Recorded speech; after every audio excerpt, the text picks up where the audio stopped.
بسم الله والحمد لله والصلاة والسلام على رسول الله صلى الله عليه وسلم. السلام عليكم ورحمة الله وبركاته من قناتنا قناة يوميات مربي. تجدد اللقاء بحضراتكم في فيديو جديد. أنا الحمد لله رب العالمين بعد استقرار طبعا الأمور عندي. حابب إن أنا برضو أفرجكم على عيشة الشبابات. وزي ما قلت لكم إن بداية المرض نيوكاسل كان في العشه دي طبعا، لان اكثر عشه تعرضت لسقوط الامطار والبهدله هي العشه بتاعه الشبابات. ولكن الحمد لله رب العالمين انا راجع معاكم بفيديو جديد بعد استقرار الامور. وزي ما انتم شايفين حضراتكم كده الحمام مقبل على الكلفه اللي انا راميها او الاكل اللي انا حاطه، الحبوب اللي انا حاططها. طبعا زي ما قلت لك ان اقبال الحمام على الحبوب بالشكل ده يدل على صحه الحمام، ويدل على ان مفيش اي امراض موجوده داخل العشه. طالما ترمي الاكل للحمام والحمام يهجم وياكل، طول ما الحمام بياكل انت ما تقلقش من اي حاجه، ولكن انت تقلق من الحمام اللي راكن او مش بيقبل على الاكل بشهيه. او لو انت مثلا متعود تحط كميه معينه من الحبوب ولقيت ان الكميه اللي انت بتحطها بتتبقى زي ما هي والحمام راكن، يبقى كده اكيد في اي مشكله في العشه. فانت لازم تفحص الحمام وتعالج الامور بدري بدري عشان ما تقعش في مشاكل كبيره، لان المشكله في الاول بتبقى صغيره وبعد كده بتبتدي المشكله تتدهور وتبقى كبيره. فالحمد لله رب العالمين بالمتابعه طبعا ان انا اطلع مره واثنين وثلاثه، وزي ما انتم شايفين كده بعمليه النظافه باستمرار، ان انا على طول باستمرار بنظف العشه، وطبعا الميه النظيفه زي ما انا قلت. وبرده بكرر تاني في كل فيديوهاتي ما تنسوش فيتامين ه سيلينيوم. الفيتامين ده مهم جدا زي ما قلت لكم لعمليه الخصوبه عند الذكوره، وكمان عمليه التبويض عند النتايات، وكمان بيرفع نسبه الانتاج في الزغاليل، يعني حجم الزغاليل بسم الله ما شاء الله يبقى حجمها كويس جدا، وتلاقي ان الحمام يستمتع بصحه كويسه جدا جيده زي ما انتم شايفين كده امام منكم في الفيديو. الحمد لله رب العالمين. ربنا ربي يكرمنا كده ونعدي المرحله على خير. احنا زي ما قلت لكم داخلين على فصل الصيف. فصل الصيف ان شاء الله باذن الله هبتدي انزل فيديوهات باذن الله واتكلم معاكم ازاي هنتعامل مع الحمام في الصيف.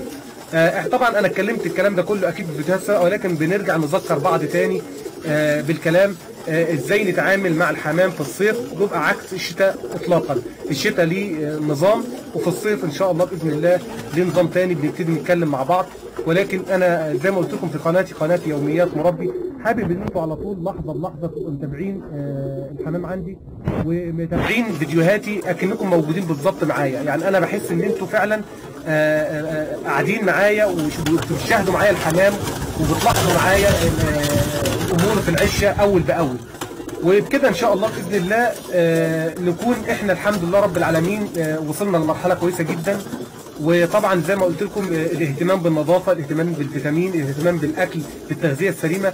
لو احنا اتبعنا كل الامور دي ان شاء الله باذن الله هنقي حمامنا من امراض كثيره قوي. برجع احذر تاني من مرض نيوكاسل الشهير بمرض الروشه. لابد ان انت تعمل احتياطاتك الكافيه، لابد ان انت تحصن التحصين السنوي بتاع الروشه، وانا كنت ذكرت ده في فيديوهات ليا. لابد ان انت زي ما قلت لك تخلي بالك كويس جدا، لان المرض خطير وسرعه انتشاره عاليه جدا، واكثر طرق انتشاره زي ما انا قلت لك عن طريق الهواء، بيصيب جميع الطيور اللي محاطه بالحمام المصاب او بالطيور المصابه. فنخلي بالنا كويس جدا من هذا المرض. ولكن اي مرض ثاني بنقدر نتعامل معاه، ولكن المرض ده فعلا مرض خطير، ونسبه الوفيات بتاعته بتعلى جدا في خلال 24 ساعه. فالحمد لله رب العالمين الامور مستقره. وزي ما انتم شايفين كده احنا داخلين على شهر الصيف، وقلت لكم ان النتايات بتحمى في الشهر الصيف وبتضع البيض طبعا، والنتايات بتبيض على طول باستمرار. فطبعا ان شاء الله باذن الله عايزين نهتم بالاكل وبالتغذيه وبالرعايه السليمه للحمام، عشان زي ما قلت لكم لنجاح اي مشروع، زي ما قلت لك لنجاح اي مشروع بينجح بسبب الرعايه وبسبب متابعتك للمشروع.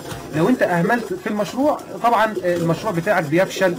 ولكن لو انت اهتميت بالمشروع بتاعك وتابعت وطلعت وتابعت وتعبت شويه واجتهدت شويه، ان شاء الله باذن الله ربنا يكرمك وتربح من وراء هذا المشروع.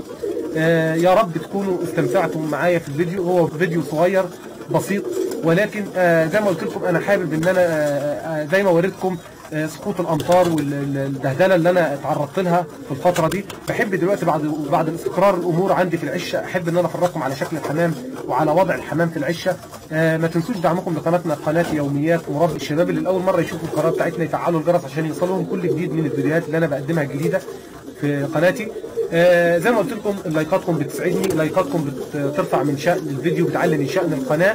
اللي عنده اي سؤال يتفضل يطرحه في التعليقات، اللي عنده اي استفسار عن اي حاجه عن تربيه الحمام او مشروع تربيه الحمام يتفضل يكتبه في التعليقات وانا برد على التعليقات. والسلام عليكم ورحمه الله وبركاته.